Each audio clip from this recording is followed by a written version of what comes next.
What's going on, Bulls fans? Welcome to another episode of Chicago Bulls Central. And this episode is one that I promise you guys has been coming. For those who've been subscribed to the channel for a while, you know that I did a free giveaway. And so I will be announcing the winners of that giveaway at the end of this video. Now, some suggestions came and I hear them. And so I originally did this giveaway and I said that you have to be subscribed to the channel as well as following the show's Twitter page. Now, after I announced that, some people did point out that how they don't go on Twitter because it can be a toxic place and that they shouldn't be penalized as a supporter of the show because they don't have Twitter. And I hear those concerns, and I admit I was a little short-sighted in when I came up with the criteria for this giveaway. Now, luckily, I did say that we would be doing another giveaway at the 500 subscriber mark. And so we're going to be changing the rules to that one a little bit, and I'll be announcing that towards the end of the show. Again, we're going to be doing a giveaway every time we double the subscription. So this original giveaway was done at 250 subscribers, and in just a week we have already gotten to about 450 subscribers in that time. I said we would be doing another giveaway at the 500 subscriber mark, so we're not too far away from that. And then after that, we'll be doing another giveaway at the 1,000 subscriber mark. So you guys do have chances. I will be revising the criteria to enter the giveaway because they were right. And I can't remember the user or the subscriber who pointed out that they shouldn't have been. You know, hats off. Thank you. As I continue to try to grow this platform, it's a learning experience for me. So that was something that I admit that I was short-sighted on, and we will be fixing in further giveaways. But let's get into the content for this video. This video I want to talk about, and I said I was going to be doing in the lead up to the preseason, some episodes on just players on this team. And we're going to start off on Demar DeRozan. And the reason why I want to start off on Demar is he's a very diversifying player in the NBA alone and much less fitting into this team.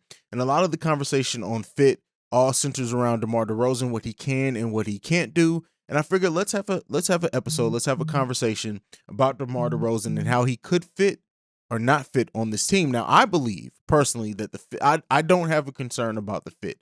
And part of the reason why I don't is if you look at DeMar DeRozan's game and how he evolved and changed while he was in San Antonio, he has, to me, gotten to that place of he is now a veteran who knows how to get in where he fits in, basically. He knows how to adapt his game to the needed situation. Now, he will never be a knockout three-point shooter. That will never be. He took very few threes over the course of the season, so a three-point shooter is something that he can never add. But when we look at what DeMar DeRozan does add to this team, he adds ball handling. He adds three-point creation for his teammates. He actually was, I believe, ranked second, only behind Giannis, in 3 points created for his teammates. That is something. When you look at DeMar DeRozan, when you look at the makeup of this team, while Patrick Williams isn't a knockout three-point shooter either, you can't leave him open. And then we know Lonzo's improved his three-point shot vastly. We know about Zach LaVine and what he can do as a three-point shooter. And then also Vucevic. Vucevic is if you leave him open, he can definitely knock down a three. So when you look at like DeMar DeRozan and what he's going to add to this team, shot creation is the biggest thing of what he's going to do to this team. And I know there have been a few comments on this channel specifically where a couple of subscribers have said, you know, well, what does that mean for Lonzo's role? And even though they're both ball dominant or ball handlers, they do it in very different ways. Lonzo is going to be more of the open court, the in transition, whereas DeMar DeRozan is going to be that when you need the game to slow down, when you need to play half-court basketball, when we need to play more pick and rolls, he's going to be the player, I think, that is going to be the primary, not primary, but he's going to be able to handle the ball there. So while Lonzo is going to be handling the ball more times than not, DeMar DeRozan and his ability to add that, and then also, I know we look at things very in the concept of just the starters, but when you look at what the bench players are going to be on this team as well, and I expect DeMar to really be out there a lot with the bench players as well, is that he is going to allow Kobe to play off ball. He's going to allow, and you know, Caruso is going to do that too, but I really think that DeMar is there for guidance. He's there for leadership. And let's not forget, I know that there's a lot of hate on DeMar DeRozan, and I know the Raptors won the title after he left the team. But let's not forget that the Raptors were a dangerous team the whole time he was there. And DeMar DeRozan has done nothing but add to his game the whole time he's been in San Antonio. Also, his efficiency is grown. And I really do think, like, the questions about DeMar DeRozan, I understand why the questions about his fit are there. I understand it, especially looking at a purely analytical mind.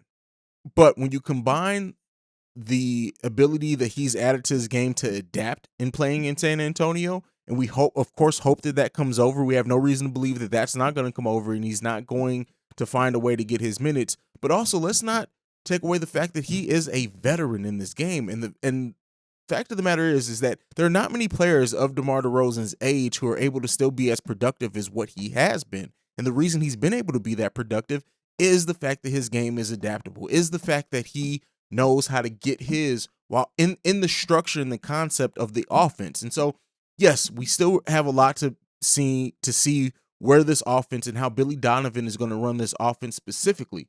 But with everything being all even, we don't have very many reasons to doubt DeMar DeRozan and what he's going to be able to do. And the thing is that with ESPN, with analysts in general, their job more times than not is to break things down. And unfortunately, there's not a lot of headlines in being positive. So I understand, not that I condone it, not that I agree with it, but I understand why a lot of the conversation around the Bulls, at least initially, until they prove, has been negative. But DeMar DeRozan, I really do think, when we look at how he's going to be able to fit in with LaVine, the fact that he's going to be able, a lot of the time and the chances and the times that LaVine had to be ball dominant, we now get to see Zach LaVine grow that game of being off ball. And you can't leave Zach LaVine open and get many chances for a catch and shoot opportunity.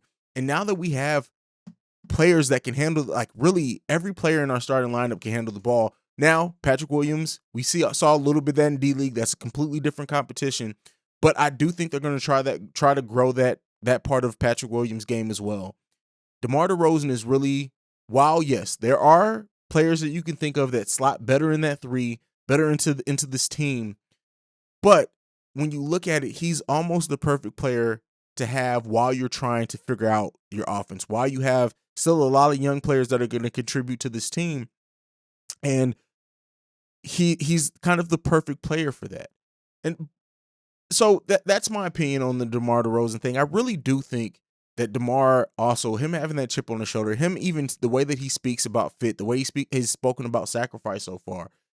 I've talked about it before in the video. That spirit of sacrifice being on this team is going to make this team reach heights that a lot of people don't think that they can do. But let's talk about the flip side of that.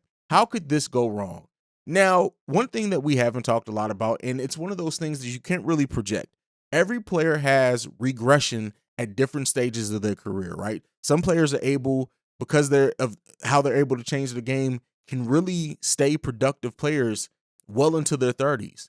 Now, DeMar, while he had a really good scoring season last season, he's had a good productivity season last season. What are the chances that DeMar DeRozan regresses some this season?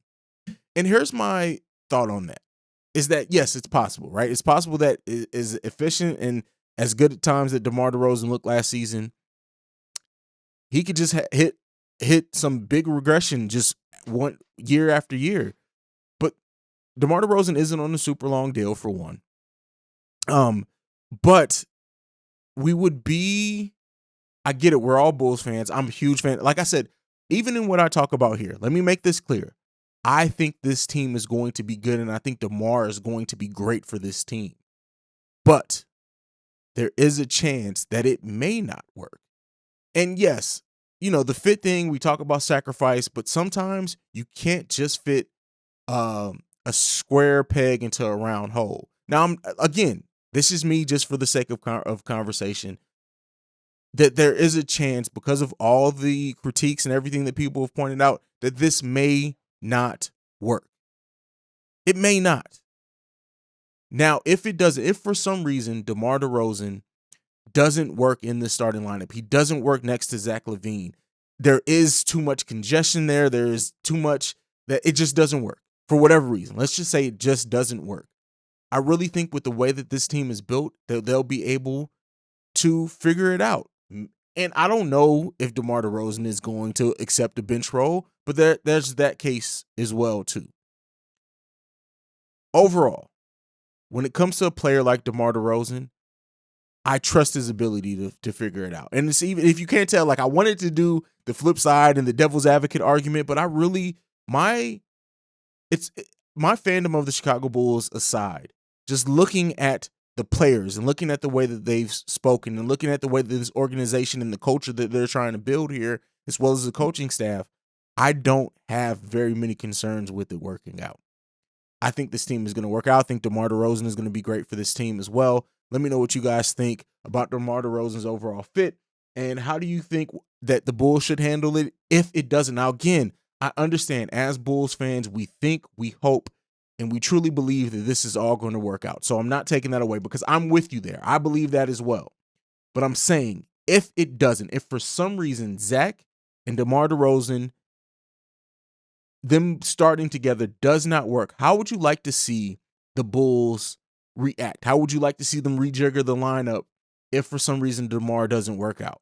Again, this is just a what if scenario. I just want to know what you guys are thinking if it doesn't work out. Not saying that I think that it won't, but let's get into the giveaway. I wanted to talk about that so again, to lay it out on what the giveaway is. I said that at 250 subscribers, I was going to give away 2 pieces of Bulls. Well, for 2 subscribers, they each get to pick a piece of Bulls merch that is valued at up to $50. So that's the giveaway for this. And thank you for everyone who contributed and added in. The channel's grown so much, then I know when we do the giveaway at 500, it's probably going to be even crazier. And I'll announce the rules to that towards the end of this once we get there and where my head's going, so we can kind of think it out and work it together. But what I did, out of the users who did submit and did follow the criteria and did do it on Twitter, again, we'll be updating that next time. I did just put everyone's name in and kind of did a random drawing there. So there were 2 winners, of course, in this one. The first one, James K. Link, and his is at ColdShot91. So again, at ColdShot91 on Twitter, you were a winner in this giveaway. DM me on Twitter. We'll get the details for you and what piece of Bulls merch that you have selected, and we'll get that out to you. The next winner in the giveaway is Jack is the Truth, and that's at Jack is the Truth on Twitter, who had his guess on the Bulls record. And that was the giveaway. It was guess the Bulls record next season. His guess was the Bulls are going to go 65-17. First of all, for that alone, like that's just wild that you think that the Bulls can do that. But you know, more power to you on that. That is a tall order. If the Bulls do it, you were probably the first to call it. And also James K. Links his guess on how many wins the Bulls would get next year are 48 games, and he said that he wouldn't be surprised if they went over that. But his guess was that they'll win 48 games next season. So those are the 2 winners of the giveaway. Make sure you DM me on Twitter so we can set up and I can get that merch and your gifts out to you guys so much. That's been it. This is another one. I wanted to do a quick one. I promised that I'll be announcing the winners today, so I wanted to do that. Make sure you're following at Bull Central Pod if you choose to. If you're on Twitter, you can also send us any feedback, questions, comments, concerns, bullcentralpod@gmail.com. And then also you can leave us a voicemail, and that number, I don't have it memorized yet. Forgive me. I'm sorry. I just recently changed it, so we have one specifically for this channel. It's down in the description, so you can text or call that line if you have any thoughts about the Bulls, or I'll play it on the podcast. But that is it. This has been another episode of Chicago Bulls Central. And like I like to end every show on, go Bulls. Peace.